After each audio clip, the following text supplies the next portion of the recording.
নমস্কার, আমি মিঠু। মিঠুর ঘরকন্যায় সবাইকে স্বাগত।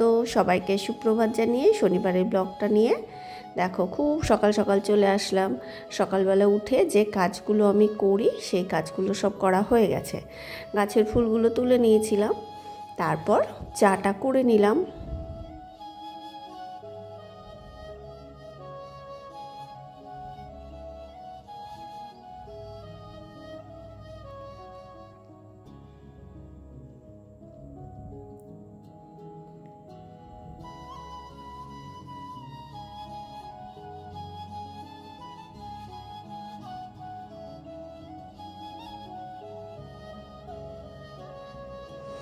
আমি বলি না, এখন আর আমি হিটলারের জন্য অপেক্ষা করি না, আমি খেয়ে নিই। এবার যেই দেখে যে আমি একা একা খেয়ে নিই আর পাত্তা দিচ্ছে না, তখন আবার তাড়াতাড়ি চলে আসে। এইটাই হলো কথা, যখন তুমি খুব কাউকে গুরুত্ব দেবে না, তোমাকে কেউ গুরুত্ব দেবে না। তুমি একটু তাকে অবহেলা করতে শুরু করো, দেখবে ঠিক তোমার পেছন পেছন গুরুত্বটা চলে আসবে। তা আমার ক্ষেত্রেও তাই হয়েছে। আজকেও দুটো লক্ষ্মী জবা ফুটেছে, আর দেখো একটা গোলাপি জবা ফুটেছে। এই গোলাপি জবাটা বেশ কয়েকদিন ধরে ফুটছিল, কালকে একটা তুলেছিলাম, তা আজকেরটাও তুলে নিলাম। আর আমি যত ডাল কাটিং থেকে চারা করি, কোনো দিনই আমার চারা গাছ বাঁচছে না, হচ্ছে না, কিন্তু এই চারাটা হয়েছে। এটা পাশের বাড়ি থেকে একটা টগরের ডাল পুঁতেছিলাম, মানে বালিতে বসিয়ে, তা সেটাই দেখলাম হয়েছে। জানি না বড় হবে কি না। আর এই ক্যালাডিয়াম বা কচু পাতাটা আমি এনে এক রাস্তার ধারে পেয়েছিলাম, মাটিতে দিয়েছিলাম, বাঁচবে কি না জানি না, তা দেখলাম বেঁচে গেছে, পরে টবে দিয়ে দেবো। এরপর আমার হাজব্যান্ড যেটা রোজ খায় সকালে আর রাতে, মিলেট সব সবজি দিয়ে হয়ে গেছে করা। আর আজকে ছেলেরটা বারণ করেছিলাম, কারণ আমার একার জন্য রুটি করতে ভালো লাগবে না, আমার রুটি খেতে ইচ্ছা করছে। তা ভেবেছিলাম রুটি আর ভেন্ডি ভাজা করব, কারণ ছেলে ভেন্ডি ভাজা ভালো খায়। পরে খুব ইচ্ছা করলো যে না, একটু আলু চচ্চড়ি করি। তারপর ওর বাবা যা যা কাজ করে, ঘরটা মুছে দেয়, প্রত্যেক দিন ঘরটা মুছে আজকে পুজোটা দিয়ে নিচ্ছে। যেদিনকে পারে দেয়, যেদিনকে দেরি হয়ে যায় দেয় না, সেদিনকে আমি দিয়ে দিই। দেখো, ওর বাবা পুজো দিতে ওর বাবারও অনেক সময় লাগে, কি সুন্দর করে, খুব সুন্দর করে ফুল টুল সাজিয়ে দেয়, যে কারণে না মানে অল্প সময়ে করতে পারে না। অফিস যাওয়ার আগে তাড়া থাকে, তো সময় থাকলে খুব সুন্দর করে ফুল টুল সাজিয়ে করে। আর দেখো, আমার এত বছর ধরে বলি না, সকালে আর রাতে আমার রুটি করতেই হতো। বাবা আর ছেলে রুটি ছাড়া বুঝতোই না। আর দুপুরে আবার ভাত হতো, আর সেই রুটি এখন আমার ঘরে আর হচ্ছে না। দেখো, তা আজকে আমি জোর করেই রুটিটা করছি। মিলেট করেছিল, ছেলে বলেছিল আমি মিলেট খেয়ে নেব। আমি বললাম না, আজকে রুটি খাবি, তাহলে আমি না হলে আমার আর রুটি করা অভ্যাসটাও চলে যাবে। এরপর দেখো, গাঁঠি কচু কেটে নিয়েছি, ভেন্ডি আলু পোস্ত দিয়ে করব। আর টমেটো আলু দিয়ে কাঁচা লঙ্কা কালো জিরে ফোড়ন দিয়ে আলু চচ্চড়িটা করছি। এই আলু চচ্চড়িটা অনেক দিন বাদে খাচ্ছি, রুটিই তো হচ্ছে না, তার খাবো কী করে। তা এটা ছেলেও খুব ভালো খায়, আমিও খুব ভালো খাই, মানে ঝোলটা পাতলা থাকবে, গরম গরম রুটি দিয়ে খুব ভালো লাগে। তা যেটা বলছিলাম আর কি, এত রুটি করতে করতে আমি হাঁপিয়ে যেতাম। রুটির সংখ্যা বেশি না, কিন্তু 6টা, সকালে 6টা, রাতে 6টা। যেহেতু ছেলে বড় হচ্ছে, ওকে 3টে দিতাম মাঝে মাঝে, কিন্তু খেত না, সেই দুটোই খায়, ওই জন্য আমার থেকে ওকে ছিঁড়ে হাফ দিতাম, কিন্তু আবার 7টা করলে বেশি হয়ে যেত। আর সেই রুটি এখন আমার আর করতে হচ্ছে না। একসময় রুটি করতে করতেই আমি হাঁপিয়ে গেছিলাম। এবার রুটি করা ভুলে না যাই, তাই আজকে কিন্তু খেতেও ইচ্ছা করছে, জোর করেই করলাম, কারণ একার জন্যে আমি আর করব না। রুটি করে আমি আর ছেলে খেয়ে নিলাম, আর ওর বাবা তো মিলেট খেয়ে চলে গেছে পুজো টুজো দিয়ে। এরপর আজকে প্রচণ্ড গরম আর এত রোদের তাপ, ভেন্ডি আলুটাকে ওরকম কালো জিরে ফোড়ন দিয়ে লাল লাল করে ভাজা হলে পোস্তটা বেটে দিয়ে দিলাম, কাঁচা লঙ্কা বাটা দিয়ে। এটা দেখবে মানে গরম ভাতে খুব ভালো লাগে। যদিও আজকে আমি খুব সকাল সকাল রান্না করছি, যখন খাবো তখন আর গরম থাকবে না, কারণ এই রান্নাটা করেই আমি একটুখানি বেরোবো, যে কারণে রান্নাটা ঝটপট করে নিচ্ছি। ভেন্ডি আলু পোস্ত দিয়ে করলাম, আর ওই গাঁঠি কচু কেটেছিলাম না, গাঁঠি কচু করলাম এই কারণেই, পচে যাবে না হলে। ভেবেছিলাম মুগ ডাল করব আর বেগুন ভাজা করব, বেগুন রয়েছে, মুগ ডাল বেগুন ভাজাও ছেলে ভালো খায়, মানে ডাল ভালো খায় না, বেগুন ভাজাটা ভালো খায়। তারপরে গাঁঠি কচুগুলো না নষ্ট হয়ে যাবে, এই বর্ষার সময় জল থেকে তোলা, তো গাঁঠি কচুটাকে বেগুন দিয়ে বড়ি দিয়ে করে নিলাম, আর বড়ি ভেজে রেখেছি, ছেলে বড়ি ভাজা খুব ভালো খায়।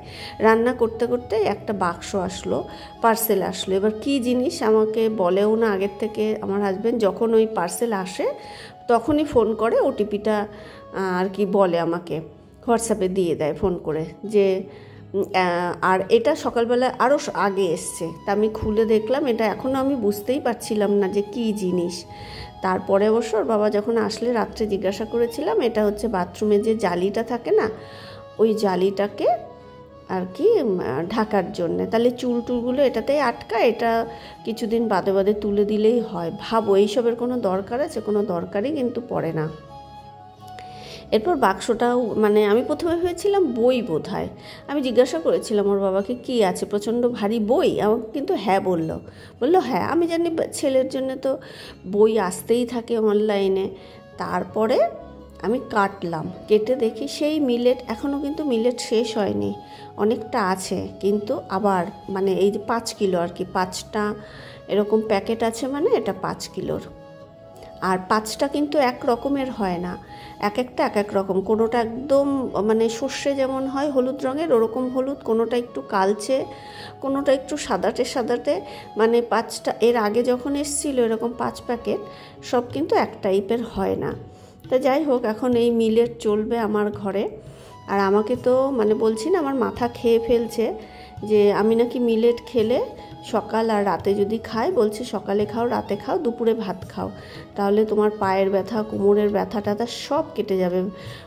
মানে আমাকে খুব দিচ্ছে আর কি, আশ্বাস দিচ্ছে যে দেখো তোমার শরীর একদম ফিট হয়ে যাবে, কোনো সমস্যা থাকবে না।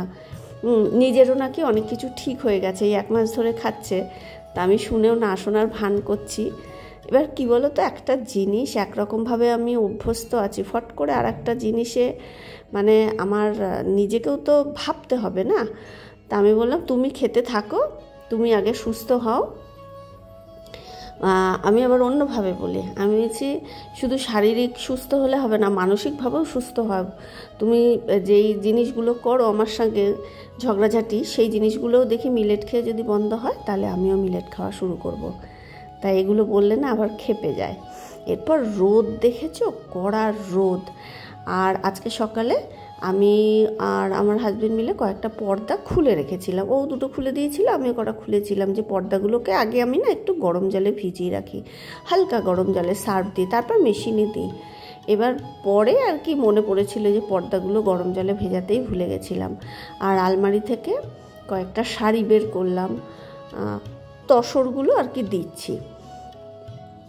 এবার এগুলো কবে যে কোনটা পড়েছি এই অরেঞ্জ কালারের ঘিচা তসরটা আমার দিদির শাশুড়ির শ্রাদ্ধে পরেছিলাম। আবার এই সবুজ ঘিচাটা কবে লাস্ট পরেছি মনে নেই। অন্য শাড়িগুলোও যে কবে পরেছি, মানে অনেক দিন আগে, ওই করোনার পর আমার 2 মামাতো ভাইয়ের বিয়ে হয়েছিল, ওই ওদের আশীর্বাদে বা গায়ে হলুদে এরকম পড়েছি আর কি, ওই 4 বছর আগে। আর 4 বছরের মধ্যে অনেক শাড়ি ওইভাবে পড়ে রয়েছে। তা শাড়ি ব্লাউজগুলো রোদে দিলাম, রোদে দিয়ে আমি আগে একটু টেলারের কাছে যাচ্ছি। আমি একটা কলমকারি শাড়ি দিয়েছিলাম, ব্লাউজটা বানাবো না ভেবেছিলাম প্রথমে, ব্লাউজ পিসটা আছে ওটা আবার পরে দেব। শাড়িটার ফলস পিকো আর আমার 2টো যে অল্প দামের পালাজোর সঙ্গে টপ কিনেছিলাম, ওর হাতাগুলো জোড়া লাগাতে দিয়েছিলাম। তা সেটা নিয়ে যাচ্ছে একটু পার্লারে, আমাদের সামনে একটু অনুষ্ঠান আছে, তো এখনই বলছি না, যখন যেদিনকে যাব অনুষ্ঠানে তোমাদের বলবো। আমাদের পরিবারের মধ্যেই আর কি অনুষ্ঠান আছে, তাই একটু পার্লারে আসলাম। কোনো অনুষ্ঠান না পড়লে তো আমি পার্লার আসি না, ভালো লাগে না। আসলে কিন্তু দেখো 1-2টো মানুষের সঙ্গে কথা হয়, ভালোই লাগে, কিন্তু এই আশাটাই হয় না। এরপর আমার আগে 2জন বসেছিল, প্রায় 20 মিনিট বসার পরে আমি আইব্রোটা করলাম আর একটু ক্লিনজিং আর স্ক্রাবিংটা করলাম। মাসাজ বলছিল, কিন্তু আমার সময় নেই। এইবার যেই পার্লার থেকে বেরিয়েছি দেখছি কি ওই দিকটা আরও বেশি বৃষ্টি হচ্ছিল, তুলনামূলকভাবে এই দিকটা কম হয়েছে। আর ওই রাস্তায় তখন না টোটো, আর আমি শুধু ভাবছি আমার শাড়িগুলো গেল, আমার শাড়িগুলো গেল। আর আমি জানি আমার ছেলে তুলবে না, কারণ ও বুঝতেই পারবে না, ওই টাইপেরই। ঠিক এসে দেখি শাড়িগুলো ভিজছে। গোবরটাকে শুকিয়েছি 2-3 দিন ধরে রোদে, গোবরটা ভিজলো। আমি ঘরে থাকলে কি হতো, ফটাফট ওই মানে কাগজগুলো, প্লাস্টিকগুলো দিয়ে ঢেকে দিতাম। তারপর কি করলাম, ওই দরজার মাথায়, তারপর হচ্ছে সোফা চেয়ারের ওপরে এইভাবে খুলে খুলে দিলাম শাড়িগুলোকে। এবার তারপর একটা মানে সাইড ভেজাটা শুকালে অন্য সাইডটা আবার ফোল্ডটা চেঞ্জ করে দিলাম। এইভাবে ওই দরজার মাথায়, সব ঘরে ফ্যান চালিয়ে দরজার মাথায় এরকম সোফার উপরে দিয়ে তারপর শাড়িগুলোকে এইভাবে শুকিয়েছিলাম। আর এই শাড়ি ভেজা দেখে যখনই পার্লার থেকে বেরিয়েছে আমার কান্না পাচ্ছে, হায় রে আমার অতগুলো শাড়ি বাইরে। আর আমি জানতাম আমার ছেলে তুলবে না, আর আমার হাজব্যান্ড থাকলেও তুলতো না, ওই টাইপেরই, টেরই পেতো না বৃষ্টি হচ্ছে, কানে হেডফোন নিয়ে। আর এই পর্দাগুলো রেখেছিলাম দেখো, যে গরম জলে ভিজিয়ে আজকে কাচবো, তা আজকে আর হবে না। আর ব্লাউজগুলো দেখো ভিজে জলে আর কি কুচকে গেছে। এটা তো অনেক পরে ছবিটা তুলেছিলাম বলে তখন অনেকটা শুকিয়ে গেছিলো। আজকে আমার ছেলে যদি আর কয়েক বছর আগে হতো না, আর একটু ছোটো হতো, কয়েক ঘা দিয়ে দিতাম, কিন্তু বড় হয়েছে বলে আর গায়ে হাত তুললাম না, রাগ হচ্ছিল ভীষণ।